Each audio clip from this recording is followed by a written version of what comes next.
Hai teman-teman, jadi sekarang saya mau kasih solusi kalau misalkan penjualan teman-teman di Shopee itu tiba-tiba nggak laku. Jadi ada apa ya?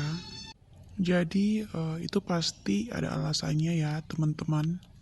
Jadi jangan langsung dijudge kayak, aduh nggak laku nih, atau saya mungkin salah ya kasih promo.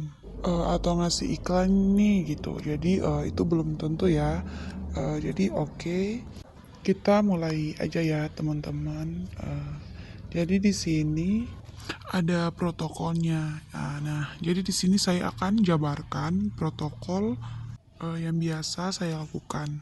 Nah, ini mungkin nggak berhasil di teman-teman, atau mungkin juga berhasil, cuman ini yang biasa saya lakukan.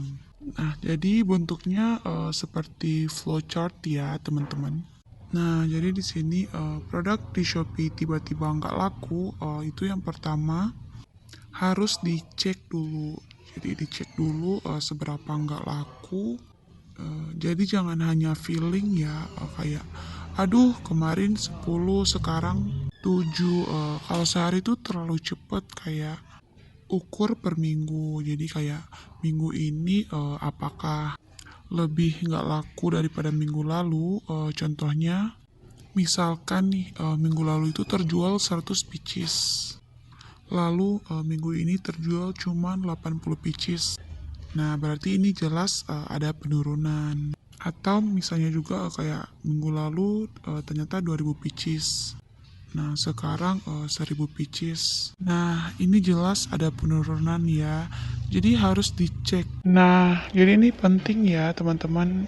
Jadi penjual zaman now ini itu jangan selalu kira-kira. Jadi lebih banyak dihitung ya. Nah, oke. Jadi setelah itu dihitung apakah ada perubahan atribut.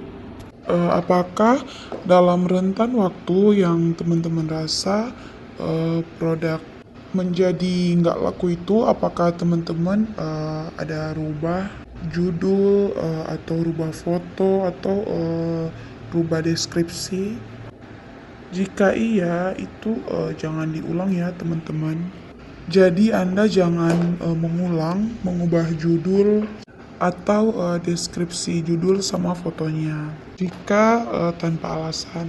Jadi saran saya ya teman-teman. Nah, jadi saran saya teman-teman itu harus punya listnya dari seluruh produk teman-teman. Nah, katakanlah 30 hari terakhir download aja dulu datanya. Lalu teman-teman urutkan berdasarkan conversion rate. Nah, nanti diurutkan berdasarkan conversion rate. Yang di atas conversion rate rata-rata itu berarti barangnya laku. Dan di bawah conversion rate itu berarti barangnya nggak laku. Nah, yang nggak laku ini baru boleh diubah-ubah. Kalau yang laku ini biarin aja.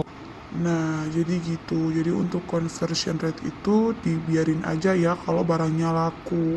Jadi nggak usah diubah, diapa-apain. Jadi kalau misalnya barangnya itu nggak laku, itu nggak apa-apa diubah produknya atau foto. Nah, tapi kalau misalnya teman-teman nggak rubah apa-apa,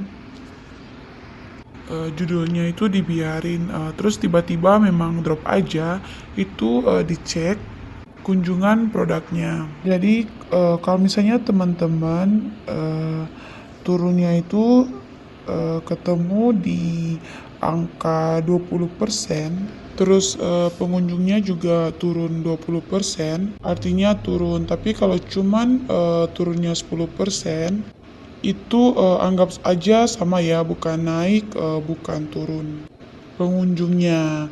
Jadi itu penting. Nah, lalu kalau misalkan memang turun juga, kemungkinan ada pasar yang berubah. Kalau pasarnya berubah ya udah, jadi cobain produk lain yang sejenis. Jadi lihat kemampuan Anda seperti apa, lihat audiensnya juga, Anda butuhnya apa, jangan juga tiba-tiba loncat. Misalnya Anda jualan jilbab ya awalnya, terus kemudian Anda ganti dengan jualan perabotan rumah tangga, itu kan nggak sepadan ya, nggak sama gitu. Jadi itu teman-teman. Jadi saya sarankan tuh cari produk baru kalau memang dirasakan pasarnya berubah. Terus juga ini terjadi algoritma berubah.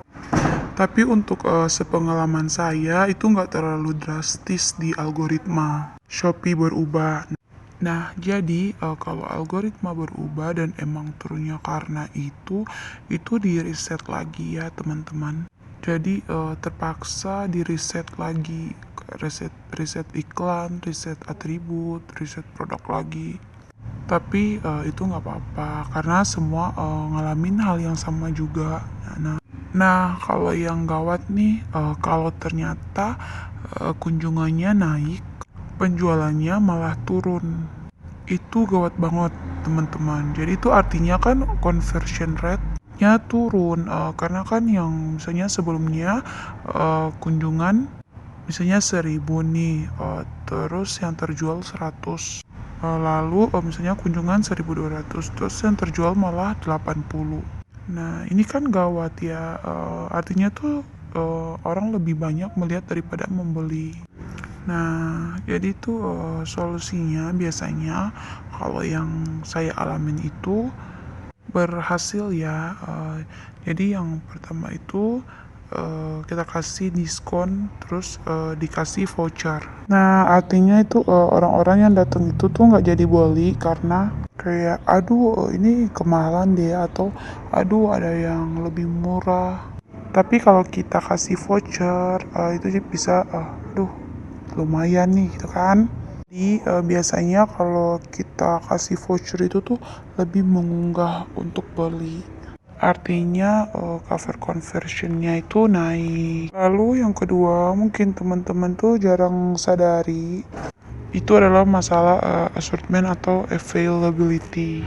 Contoh nih misalkan teman-teman itu jual kayak baju itu model A nih yang paling laris. Nah, terus baju yang sering laris ini tuh sering kosong.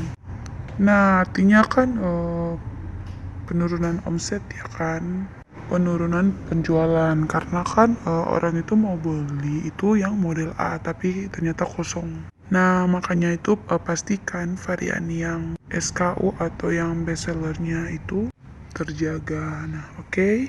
Nah, jadi itu tips dari saya ya teman-teman. Jadi silakan langsung dipraktekkan. Jadi semuanya tuh harus terukur ya, jangan pakai feeling aja. Seperti yang saya jelaskan tadi. Jadi itu aja. Kalau ada pertanyaan silakan komen di bawah. Dan jangan lupa juga subscribe di channel ini sama like and share. Oke teman-teman, terima kasih. Sampai bertemu di channel berikutnya.